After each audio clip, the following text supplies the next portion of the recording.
নমস্কাৰ আপোনালোক সকলোকে স্মাৰ্ট ইন আসামৰ নতুন এটা ভিডিঅ'লৈ স্বাগতম জনাইছোঁ।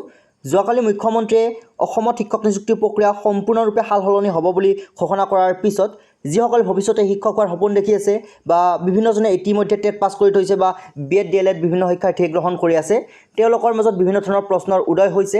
পৰৱৰ্তী সময়ত শিক্ষক নিযুক্তিৰ ক্ষেত্ৰত কেনেকুৱা ধৰণৰ প্ৰচেছ, কেনেকুৱা ধৰণৰ সিলেকশ্যন প্ৰচেছৰ জৰিয়তে শিক্ষক নিযুক্তি দিয়া হ'ব, সেই লৈ বিভিন্ন ধৰণৰ প্ৰতিক্ৰিয়া হোৱা দেখা গৈছে। যিহেতু মুখ্যমন্ত্ৰীয়ে স্পষ্টভাৱে উল্লেখ কৰিছে টেট পাছ কৰিলে কেৱল চাকৰি নাপাব, পুনৰ ৰিটেন এক্সামত বহিব লাগিব বা বিএড ডিএলএডৰ কোনো ধৰণৰ মাৰ্কছ ইনক্লুড কৰা নহ'ব বুলি বহুতে এনেকুৱা ধৰণৰ প্ৰচাৰ চলাই আছে। আচলতে কেনেকুৱা ধৰণৰ প্ৰচেছৰ জৰিয়তে আগন্তুক বৰ্ষত শিক্ষক নিযুক্তি দিয়া হ'ব সেই বিষয়ে আমি আলোচনা কৰিম ছুপাৰ টেটৰ বিষয়। ইতিমধ্যে উত্তৰ প্ৰদেশত ছুপাৰ টেটৰ জৰিয়তে শিক্ষক নিযুক্তি প্ৰক্ৰিয়া চলি আছে। তেনেকুৱা ধৰণে অসমতো ছুপাৰ টেট প্ৰক্ৰিয়া আৰম্ভ হ'ব নেকি? ছুপাৰ টেট প্ৰক্ৰিয়াৰ জৰিয়তে শিক্ষক নিযুক্তি দিয়া হ'ব নেকি? ছুপাৰ টেট আচলতে কি হয়, কেনেদৰে সিলেকশ্যন কৰা হয়, ছুপাৰ টেটত অৱতীৰ্ণ হ'বৰ কাৰণে আপোনালোকৰ কোৱালিফিকেশ্যন কি লাগিব, ফাইনেল সিলেকশ্যন কেনেদৰে কৰি উলিওৱা হ'ব, সকলোবিলাক A to Z আপোনালোকৰ লগত আলোচনা কৰিম। আৰু হয়তো অসমতো ছুপাৰ টেট অহাবাৰৰ পৰা অনুষ্ঠিত হ'ব। গতিকে ভিডিঅ'টো আপোনালোকে স্কিপ নকৰিব, শেষলৈ চাই থাকিব। একচুৱেলি ছুপাৰ টেট কি হয়, what is super TET?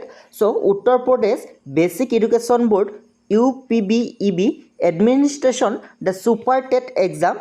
It is held to find suitable candidate for the position of assistant teacher in the government school of Uttar Pradesh. অৰ্থাৎ উত্তৰ প্ৰদেশৰ যিসমূহ চৰকাৰী স্কুল আছে সেই চৰকাৰী স্কুলসমূহত এছিষ্টেণ্ট টিচাৰ নিয়োগ কৰাৰ ক্ষেত্ৰত উত্তৰ প্ৰদেশ চৰকাৰে ছুপাৰ টেট অনুষ্ঠিত কৰি আহিছে। গতিকে ছুপাৰ টেটৰ ইলিজিবিলিটি ক্ৰাইটেৰিয়া বা কেনেদৰে সিলেকশ্যন কৰা হয়, সম্পূৰ্ণ ফাইনেল সিলেকশ্যন কেনেদৰে কৰি উলিওৱা হয় এজন এছিষ্টেণ্ট টিচাৰৰ কাৰণে, সেই বিষয়ে আলোচনা কৰিম, যিটো আপোনালোকৰ আগন্তুক বৰ্ষত অসমতো হ'বলৈ গৈ আছে। গতিকে আপোনালোকে জনাটো খুবেই দৰকাৰ হয়। ভিডিঅ'টো স্কিপ নকৰিব, শেষলৈ চাই থাকিব। তো চাওক, এতিয়া আপোনালোকে ছুপাৰ টেটত অৱতীৰ্ণ হ'বৰ কাৰণে আপোনালোকৰ এডুকেশ্যনেল কোৱালিফিকেশ্যনৰ লগতে অন্যান্য কি ক্ৰাইটেৰিয়া লাগিব। চ' আপোনালোকে ছুপাৰ টেটত অৱতীৰ্ণ হ'বলৈ হ'লে আপোনালোকৰ বেচেলৰ ডিগ্ৰী লাগিব UP টেটৰ কাৰণে, লগতে বিএড ডিএলএডৰ পাঠ্যক্ৰম লাগিব, আনহাতে আপোনালোকে 2 নম্বৰতে টেট পাছ কৰিব লাগিব। এছাম টেট হ'ব, এইটো যিহেতু উত্তৰ প্ৰদেশৰ হয়, UP টেট আছে। অসমত হ'লে C টেটৰ লগতে অসম টেট পাছ কৰিব লাগিব। লগতে আপোনালোকে LPৰ কাৰণে হাই ছেকেণ্ডাৰীৰ লগতে মিনিমাম আপোনালোকৰ ডিএলএডৰ পাঠ্যক্ৰম থাকিব লাগিব। তাৰ উপৰি আপোনালোকে এছাম টেট পাছ কৰিব লাগিব। অৰ্থাৎ হিমন্ত বিশ্ব শৰ্মা ডাঙৰীয়াদেৱে যিটো ৰিটেন এক্সামৰ পৰীক্ষাৰ কথা কৈছে, সেই ৰিটেন এক্সামটোৱে হ'ব আপোনালোকৰ ছুপাৰ টেট, যিটো পৰীক্ষা ইতিমধ্যে উত্তৰ প্ৰদেশত হৈ আছে। আৰু উত্তৰ প্ৰদেশত ছুপাৰ টেটৰ জৰিয়তে শিক্ষক নিযুক্তি প্ৰক্ৰিয়া বৰ্তমান সময়ত চলি থকা দেখা গৈছে। মানে আপোনালোকে ছুপাৰ টেটত অৱতীৰ্ণ হ'বলৈ হ'লে আপোনালোকে যি অসম চৰকাৰে বৰ্তমান টেট পাতি আছে সেই টেট পৰীক্ষা পাছ কৰিব লাগিব, তেতিয়াহে আপোনালোকে ছুপাৰ টেটত অৱতীৰ্ণ হ'ব পাৰিব।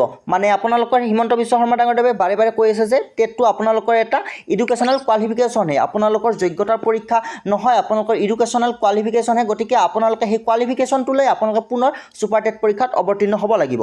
চ' এতিয়া কথা হৈছে আপোনালোকৰ ছুপাৰ টেটত কেনেকুৱা ধৰণে মাৰ্কিং ছিষ্টেমটো কৰা হ'ব বা কি ধৰণে আপোনালোকক ফাইনেল ছিলেকশ্যন কৰা হ'ব।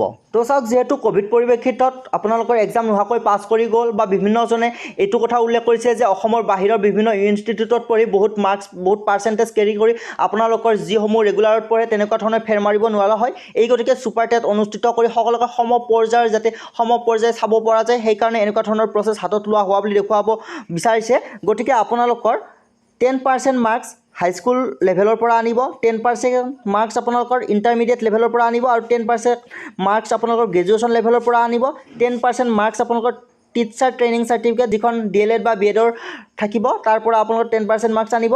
আৰু আপোনালোকৰ যিটো ৰিটেন পৰীক্ষা পতা হ'ব বুলি কৈছে, অৰ্থাৎ ছুপাৰ টেটৰ পৰা আপোনালোকৰ 60% মাৰ্কছ আনিব, আৰু এনেদৰে আপোনালোকক 100 মাৰ্কছৰ ওপৰত ভিত্তি কৰি হয়তো সিলেকশ্যন কৰা হ'ব। চ' এইটোৱে আছিল ছুপাৰ টেট। আপোনালোকে নিশ্চয় ধৰিব পাৰিছে কেনেদৰে আগন্তুক বৰ্ষত অৰ্থাৎ 2024 বৰ্ষৰ পৰা আপোনালোকৰ শিক্ষক নিযুক্তি প্ৰক্ৰিয়া কেনেদৰে অনুষ্ঠিত কৰা হ'ব বা ছুপাৰ টেট কি হয় এই বিষয়ে আপোনালোকে নিশ্চয় ধাৰণা লাভ কৰিব পাৰিছে। গতিকে আজিৰ এই ভিডিঅ'টো এইখিনিয়ে আছিল। আপোনালোকে নিশ্চয় ধৰিব পাৰিছে ছুপাৰ টেট কি হয়, কেনেদৰে আগন্তুক বৰ্ষত আপোনালোকক শিক্ষক নিযুক্তি প্ৰক্ৰিয়া দিয়া হ'ব।